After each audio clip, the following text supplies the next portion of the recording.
Welcome on in, everybody. It is MVP, the Vaughn podcast, powered by the Vaughn Sports Academy and Perfect Game, as we're coming to you live here from the WWBA in the American Specialty Insurance tent. Mo, very excited to get to our next guest here, man. This guy's an all-timer.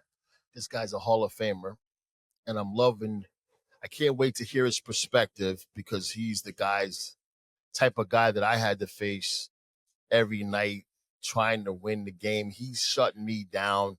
We got to figure out what the pattern is, what he's trying to do. We've been fortunate, to have some great hitters. We've been fortunate enough to have a manager, catcher's perspective. Now we got a guy out here is the man in terms of getting outs and high leverage situations. So Trevor Hoffman, man, thank you for being here. Yo, we're at the WWBA. It's raining. We hear the lawnmower. Everything is crazy right now, but what a better place to be in doing the show is right here. Boys, thanks for having me. I'm really looking forward to this. It's going to be a lot of fun. This is awesome. How much do you like tournaments like this, Trevor? This is a scene. Everybody here, getting to showcase their stuff, compete. What do you make of a tournament like this? A scene is actually a good word because, I don't think there's a golf cart in Florida that's not here.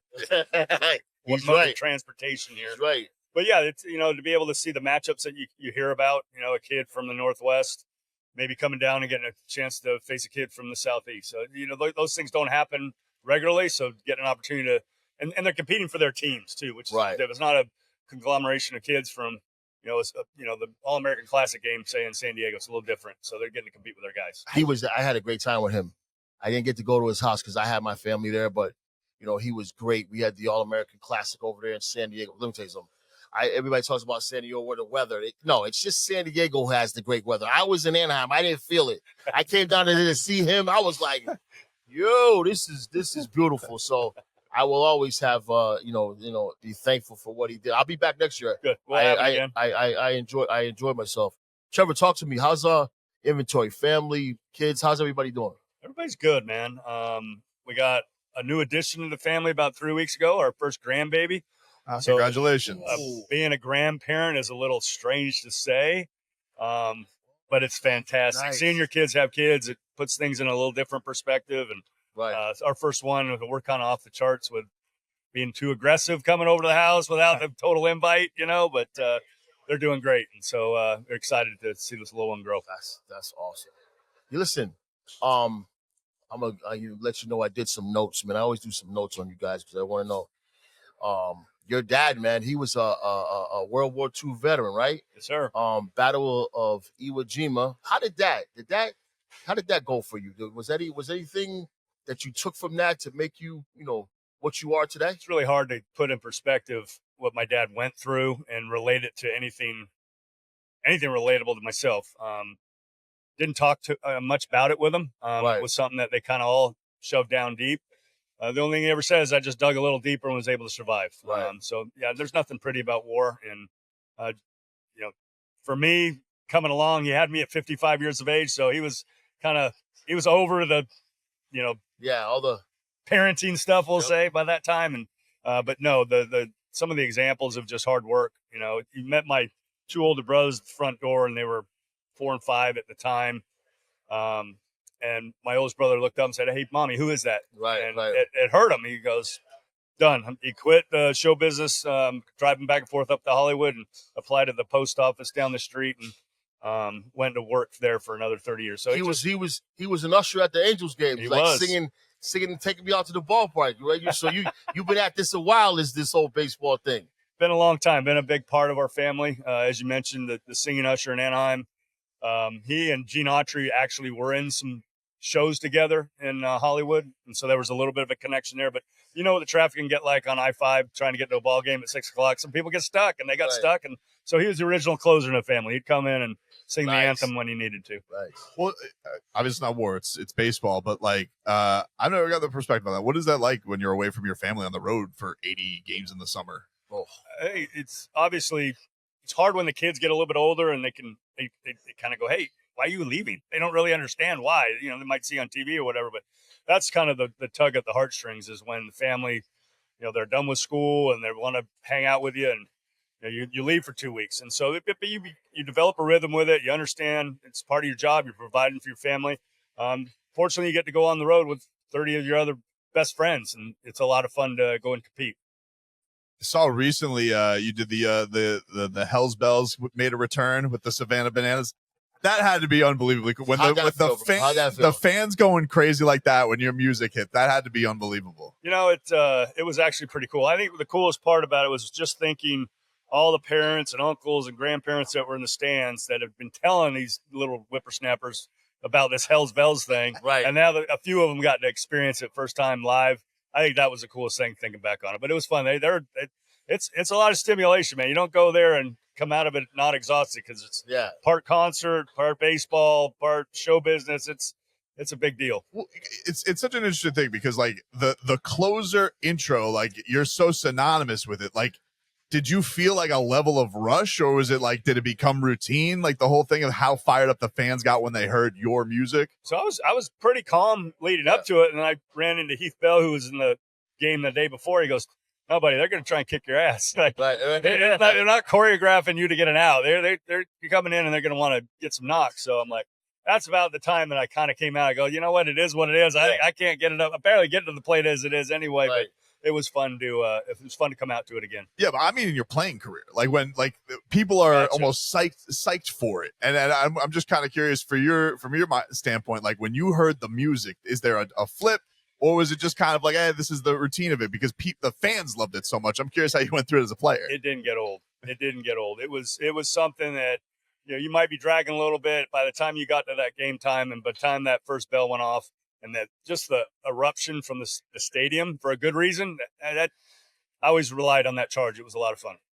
Yeah, you baseball wise, you went to the University of Arizona. You went there as a shortstop, right? And you were a pretty good shortstop. You also played with a couple guys, man. JT Snow, I played against him, great player. Yep. Scotty Erickson. Now I know why you guys were so close. I don't know why Scotty Erickson and I have always been tight for some. I don't know if it's because of Chuck Knobloch with Minnesota. We were always close. But one of my really good guys is Kevin Long. I played with him in the Wareham Gateman. Wow, you're going way back. Way back. So you played against some guys that I really liked. Tell me how the college experience was. Great experience. The guys that you mentioned obviously were pillars in the game. They played the game the right way. They played it hard. They cared about their teammates. I think we got a lot of that from our coach, Jerry Kindle. Ran a tight ship. But, Kevin still doing his thing with the Phillies. Obviously tough heartbreak, but he loves his players, man. And he loves the game, and he knows how to play it. He knows what's right to do, what's not right, but he loves getting into the cage with guys. Like, and he's not like one swing for everybody. It's like he takes what he's got and gets the best out of you, and is always positive. Always feels like you got a chance to go up there and get it done as a hitter.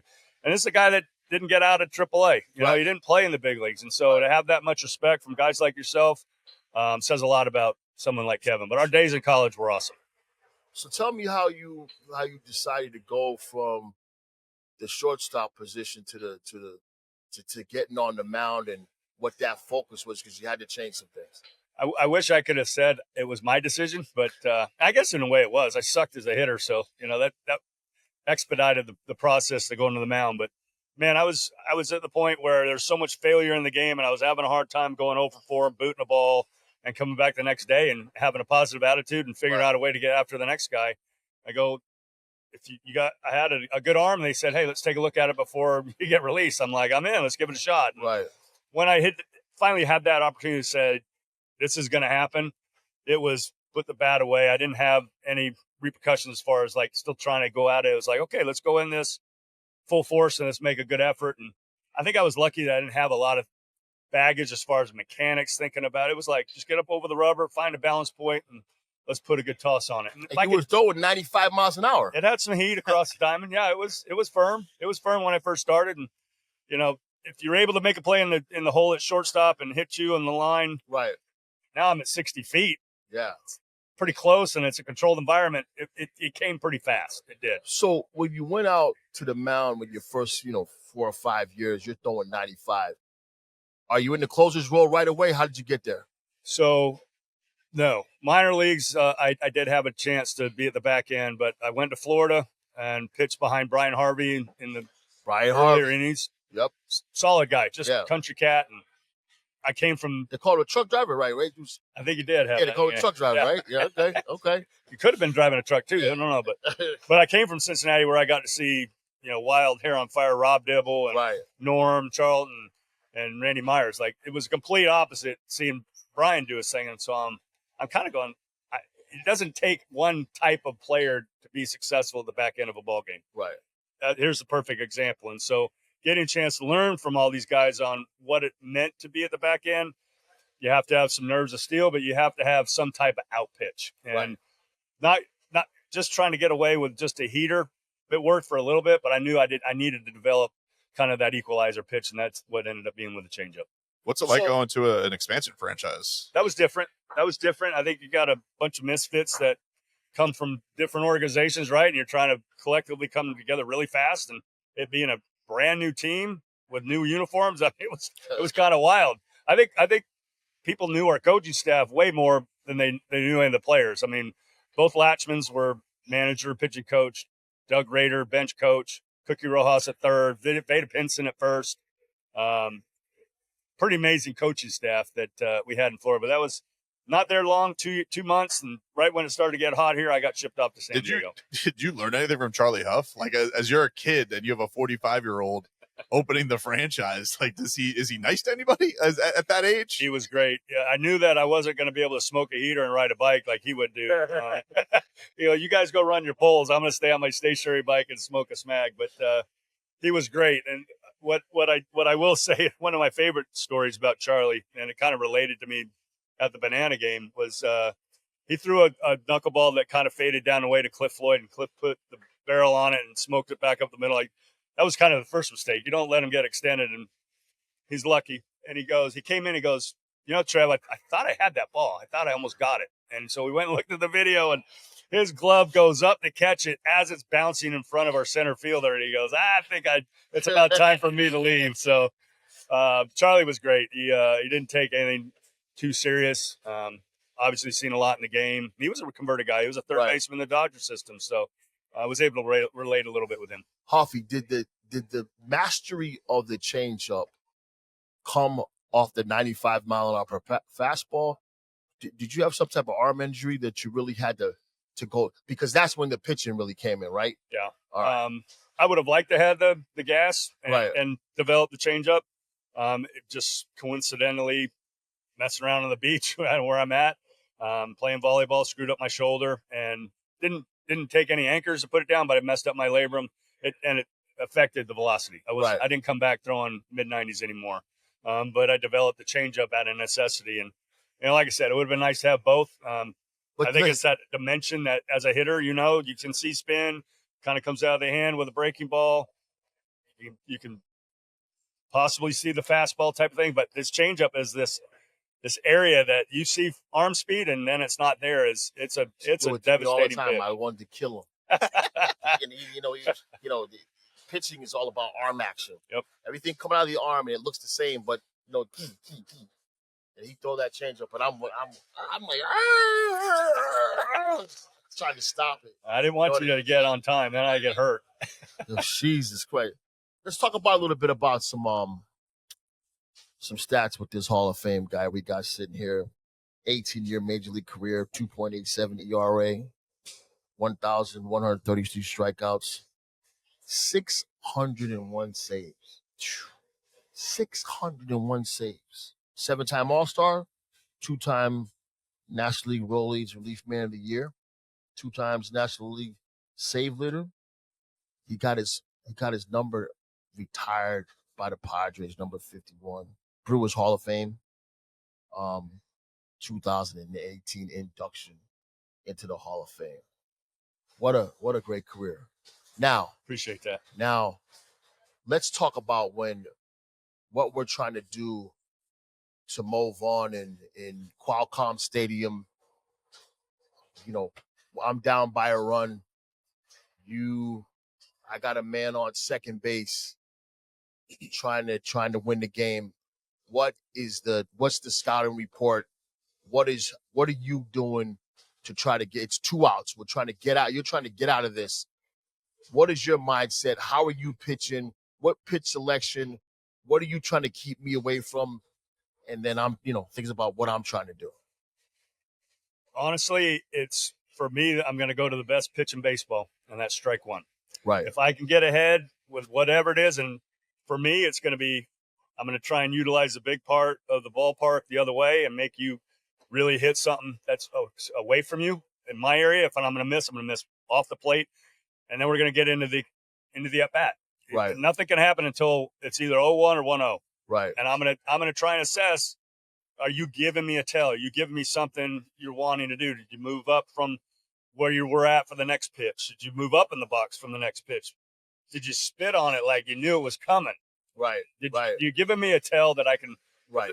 The analytics, I get they're out there, but there's so much that you have to pay attention to within the moment. I don't know what I'm going to throw with my second pitch until I throw the first pitch. Correct. And that's what we talk about. And listen, Hoffy's in organizations, and I'm sure he's using analytics to some point Sure. that's going to help him on the mound. But damn it, we got to look at what we're trying to do. Our eyes tell us everything. Yeah. Did you ever, and I want people out there to understand, these guys are so good. They're looking at the wind. They're looking at, how you had, your at-bats over the course of a series. They're looking at the distance of the fence, and they're pitching to the elements. Talk a little bit about that. Well, I just came back from the Padres series against the Cubs, and the first thing you do is you look out your window and see which direction the wind's blowing. Is it a sore arm day, or is it let's go day with the wind blowing, and which way are the flags? You talk about Wrigley always be known for thick grass, so if I could get the ball down in the zone and get you to put it in the grass, it's going to get gobbled up. Right. A lot of little things that do go into play, but that's the fun part of pitching, and that's what I loved about going to that side was I would struggle as a hitter, and I realized firsthand how hard it was, and so I tried not to give away too much credit to the hitter when we were facing each other because it's hard. It's a hard business you guys have. You blow a save. Mm-hmm. What do you do next day? Are you ready to go back out the next day? Absolutely. Same mindset. Same routine. So, you have to believe in the process is still right. And you kind of debrief and you kind of go over what went wrong. Like, was it a bad pitch or was it, did he hit a good pitch? Right. Because that's going to happen. It is going to happen. They're going to hit bad pitches too. Right. So I think you have to assess, how did I get into that situation? What did the scoreboard tell me throughout the day that is where we're at in the game? But yes, blown saves suck because you got to walk into that clubhouse and look your teammates in the eye and know that they worked super hard to get the ball in your hand with a win in the chances and it not happen. That's what was the worst part. I could handle the individual stat. It was what it is, but it was hard to know how hard for 3 hours guys grinded. Everyone in front of me, all the hitters, all the fielding that had to be done to lose the game. Yeah. That sucked. But it takes a superior mind to be a closer. And that's where Hoffman. Yeah, not everybody can do it. Not everybody can do it. People get tight. He never got tight. He executed, 90-something, 95% of the time he executed. So and you got to be It's interesting that a lot of people talk about, well, why doesn't a closer do well when it's a non-save situation? Correct. Okay, it's an interesting question. How I'll relate it to is now there's a safety net. Right. You're going out there and you're competing in a safe situations. Like there's an end game. Like if I get 3 outs, the game is over. And so I feel like the bats are a little bit different now. When it's a work game, you're 4 runs one way or the other. It's like seeing a guy in spring training. Like I can't tell you how many times I'd see guys that you're going to see in the season. They would sit and take 3 or 4 pitches just to see what the arm lane will look like, what that pitch looked like coming out. It's like, I don't want to give a free look away. Right. And that's what would happen in non-safe situations. It's just a freedom of hitting that you didn't have the game on the line. What's the process like during a game for you? Because you have this moment you're going to get to. Is there a certain amount of innings before it's like, all right, now the mind gets sharp, now the body gets sharp? Stretch when after BP, how do you set up? When do you go out? Really good question. You're getting dressed. I know you're showering. You're probably showering in the first inning, and then you're going through this process to be ready by it's time to get set. So I was lucky I had the opportunity to know what inning I was going to get. Be ready by the 8th, right? And so I thought it was really important that I spent time down the bullpen at least for 3 or 4 innings just to be around the guys. And because I had that luxury of knowing which inning, that's about the time that the game starts to build the drama and the intensity. And if I were to sit in the bullpen for another hour and a half, I would have had so many negative thoughts in my head about what could go wrong and will go wrong. It'll manifest itself. So being able to go into the clubhouse and kind of go through what a starting routine would be as far as getting the arm loose because of the injury, that helped too. I'm always paying attention to the game. I'm watching the last at bat before I'm going to go out and see that lineup. Did the umpire give a little bit away? Did someone bitch about a pitch that was away? I'm going to go and try and exploit that too. So always trying to look for a little tip that might help me when I get out there in 3 innings. Again, get dressed, get loose. I'm hot. I'm sweating. I wasn't going to throw to get loose. I was going to get loose to throw. And that saved on bullets. It allowed me to be ready to go multiple days in a row because I wasn't wasting a ton of throws to try and get ready. Yeah, I wanted to get into that. So, like, what's the, like, how at your best when you feel like everything's rolling, let's say you have a clean first game, like how effective did you feel as many days in a row? Like, was there a amount? Was there a max? I think a lot of it does depend on stressful pitches. You know, if you keep it to about 12 or 13 an inning, I wasn't playing a ton of flat ground pregame. You know, it was, how's it feel today? Get a little bit of catch in just to see what I'm dealing with. Right. And then know what I got, you know, and if I, like I mentioned, get hot before I would go in, I wouldn't have to throw 25 pitches to get loose. It was, I'm sweating, I'm ready to go. It's just a matter of getting the feel out of the ball. I'm not looking for great stuff. I just want to get the ball going. Right. I could be ready in 8-10 pitches. So a lot of that stuff kind of keeps things down. Were there certain matchups, players that you looked forward to the most?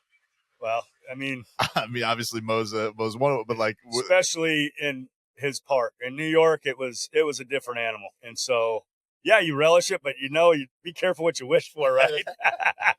Yeah, up in Boston, bro, it's probably hard to pitch against that right field wall in Fenway Park. For sure. Just certain things, certain dimensions. That's why our game is so great. There's different dimensions everywhere you go. You gotta pitch to the elements. What's the nastiest thing you've heard in a bullpen? The nastiest thing. Yeah, because fans got to be like right on you. Like, I imagine Philadelphia or San Francisco with the rivalries out west. Like, they got to be. I mean, I know everyone's trying their best to get into Trevor Hoffman's head. I know none of them are doing it, but like, was there ever something that ever actually did work or got to you? Or honestly, there's just a bunch of words, to be honest with you. So I don't know the people, so it really doesn't affect me. But the time that it was weird was when an 8-year-old is screaming at you. And he's getting high-fived by his dad next to him. Yeah. That one was a head scratcher for me. Slap both of them. That's what we need to do. We need to slap both of them. Exactly. He's got a little hooligan he's making into a Phillies fan. Let me, I got a question that, it's a hard question. But I think it's a question that we always aspire what we all wanted. We all wanted this. We all thought when our career we're going and we're solid players. You were able to play and be retired as a Hall of Famer in San Diego, where you're from, where life is good, family, everything. What does that compare to which one is more important, the World Series or that retirement? Ooh. Like when I see you, when I look at you, I go, that's a San Diego Padre for life. That's awesome. You know what I'm saying? That's what I see when I see you. To be able to walk around with that mantra and to have that, regardless, World Series or not, I just think that's very, very powerful when the stripes you get ready to hold. I just think, but tell me. It's a unique question because each one is really in its own the highest level you can get. You win a World Series as a team. Yeah. Right. And you get honored as having a number retired or going to the Hall of Fame as an individual. Right. Obviously, it took the collection to make that happen. I think ultimately we always played to get a ring. I mean, that's everyone's ultimate goal. It's just the Hall of Fame is someone else's decision based off of what your career looked like. So equally blessed to think about both of those. I wish I'd have been able to get a ring. I think even though we came up short in 98, the thing I will say is the journey was fantastic. And I think a lot of times we get so hung up on Right. the ring, and it's valid. It's the real deal. But there teams that are going to win here in the next couple of weeks, whoever it is, they're going to have a window of about a day and a half that they're going to really celebrate knowing that they won a ring. But if all you focus on, you lose all that fun stuff that happened from February and spring training all the way through the season, all the ups and downs and the things that you go through as a team does. And that's ultimately the prize that I think everyone should get. But what was that Hall of Fame call like? That had to be incredible. It really was. I was fortunate that the percentage kept kind of moving up. It was the third year that I was 4 votes shy, and so kind of let the pods in a little bit to document it. My mom's health was, in good shape, but you didn't never know, and so it was honestly an opportunity to really thank my parents, thank my mother for what parents do. They sacrifice a lot to let us have the opportunity to have a great career, and so it was that part of it was really special to get that call from Jack O'Connell that you've been elected into the Hall of Fame was special, but to be able to celebrate it with a group of family and friends around was pretty awesome. What's it like when you see the bust and like do you get to go see it in the hall the next day? Like, what's that process like? It's part of the tour that you go on. You sign behind the bust or the plaque, and you kind of get to see where it's going to be placed. And the original class was literally about 15 feet to the left of where I was going in. So it's a fantastic spot in the museum that we were able to get in my year. But it's almost a little bit of a numb feeling. It's like going to your first All-Star game. It's like, what am I doing in this room? Right. Yeah. And now I'm in the rotunda and I see Mr. Ruth's plaque. I'm like, what am I doing in this? How am I worthy of something like this? And I think that's kind of the way I've always played. It's like, I've never arrived, and I think you just keep your head down and keep the hat bill down, and you try and be as successful as you can day in, day out. His hat bill was down. It's because I had a peanut head; it just would fall down. That was part of the problem. It was the look. You could never see his eyes. You didn't know what he was thinking, and that was the edge. That's why there's 601 things. I think I got that from Scotty. Yeah. Scotty Erickson was like that. Yes, he kind of had it down. He was locked in. Yep. Well, Mo, let me ask you this on this. So, like, you go into a series, the stars you're going to take on, but how much in the series do you think about taking on a Trevor Hoffman? The whole season, at some point in at the end of the game, be it tied, down by a run, or trying to extend the game, you are going to battle this guy at some point. If it's tight games, you're going to see him every night, and you got to have a damn plan because he's got one. How are we going to figure out how we can best strike to help my team? But you're playing the Padres at the time.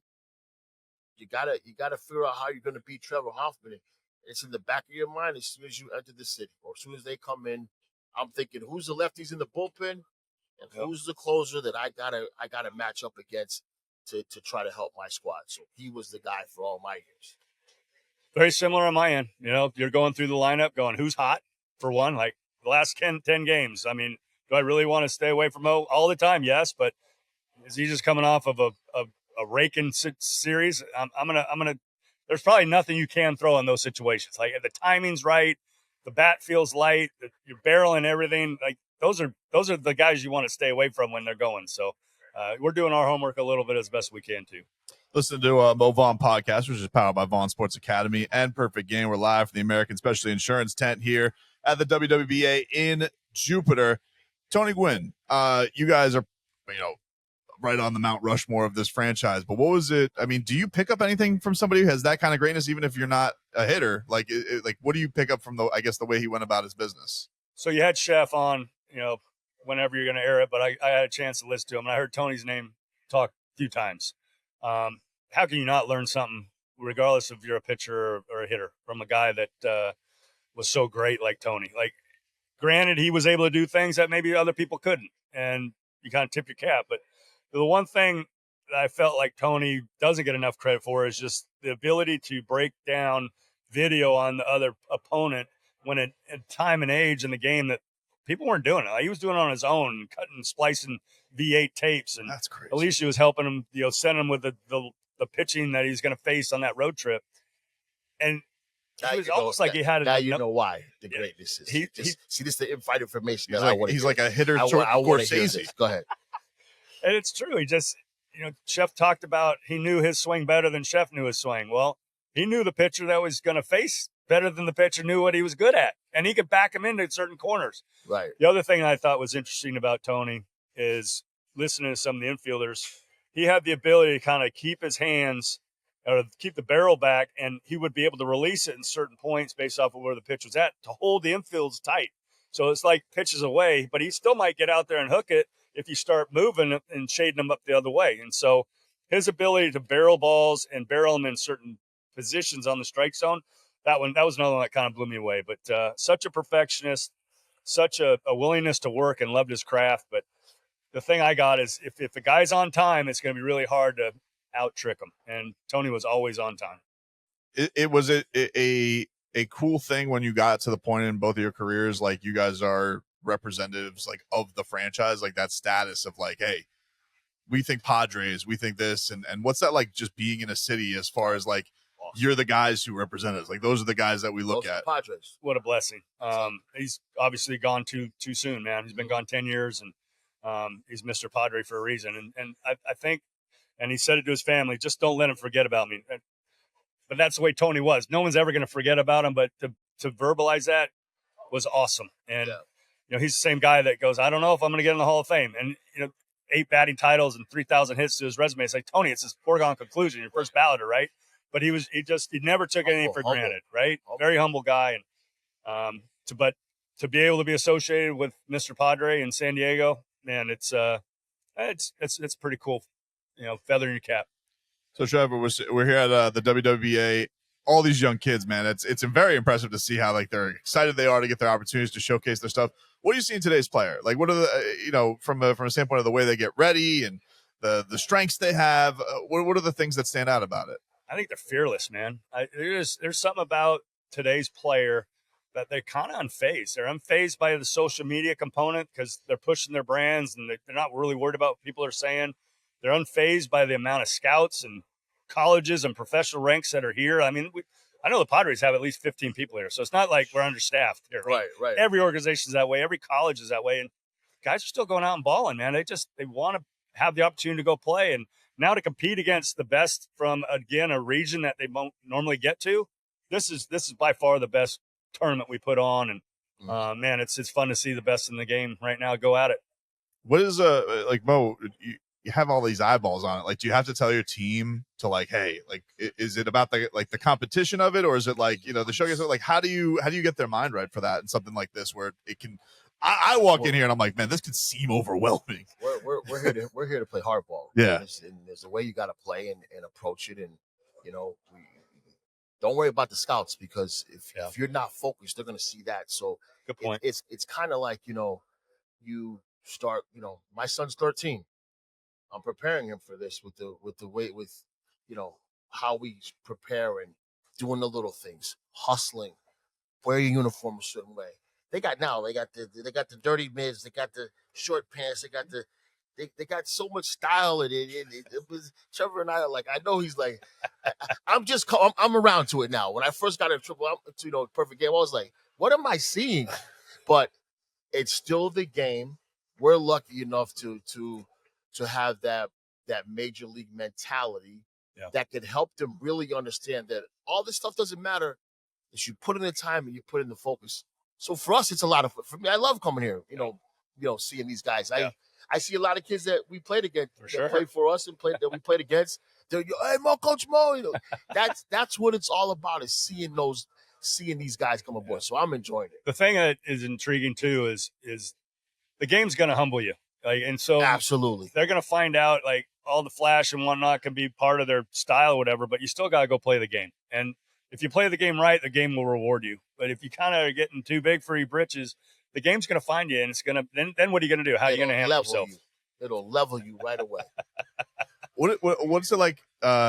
You've done you're doing work with the Padres and whatnot. Like, how they're going about it at that level now? Like, are there things that you see that you're like, whoa, I wish I had this, or are there things that you're like, I don't know if I would go that route with stuff? There's so much attention to detail that I had no idea was going on. That it's actually nice to see. They're investing in their investments, and they want to see people impact the big leagues in our uniform. And if they don't, then JJ's not afraid to go and use those commodities to try and get someone in there that's going to help a potential playoff run like he has done the last couple of years. And so it's amazing how we retool. Like I said, 15 people here. Chris Kemp's the main leader of it, and they continually find those guys that are going to help us. But they come in and they find out that the baseball development and the player development plan for them in particular is specific. They're going to get in the weight room. They're going to get shown how to lift properly. They're going to get shown what that calendar looks like. Like, here's your target date in April, but then you work it all the way back to where we sit today in middle October. What does that look like? Otherwise, high school kids, they just, when's the next football game? Is next Friday, right? Or when's my next tournament? And, where do I got to be? Versus be a professional and figure out what your plan is. We talked about this. I'm curious on your perspective on this, on how hard kids are throwing these days, right? Are they throwing a lot harder? And then, like, the importance of velocity, because you threw hard, but then we talk about the value of the changeup. Like, where do you think that is in the game? A lot there. First and foremost, yes, there's more velocity in the game as a whole. Is it harder than what it was, say, when Nolan Ryan was throwing? No chance. They had the ray gun, man. They were getting Nolan's number at the plate, where now they're getting it out of the hand, and there's about a 4 or 5 mile an hour difference. That's exactly what I've been saying. Yeah, it's 100 out of the hand, which is probably 95, 96 at the plate. All right, I'm happy now. I got a guy. I got the Hall of Fame Trevor Hoffman. Tell him the reality, and now I can speak truly. Yeah, I say to this all the time. You see guys, the gun comes up at 100 miles an hour, and these guys are inside outing fastballs the other way. You can't do that at that speed. No. All right. No. It has been verified. I'm happy now. I can go, I can live and go to sleep and feel good because the man said what it is.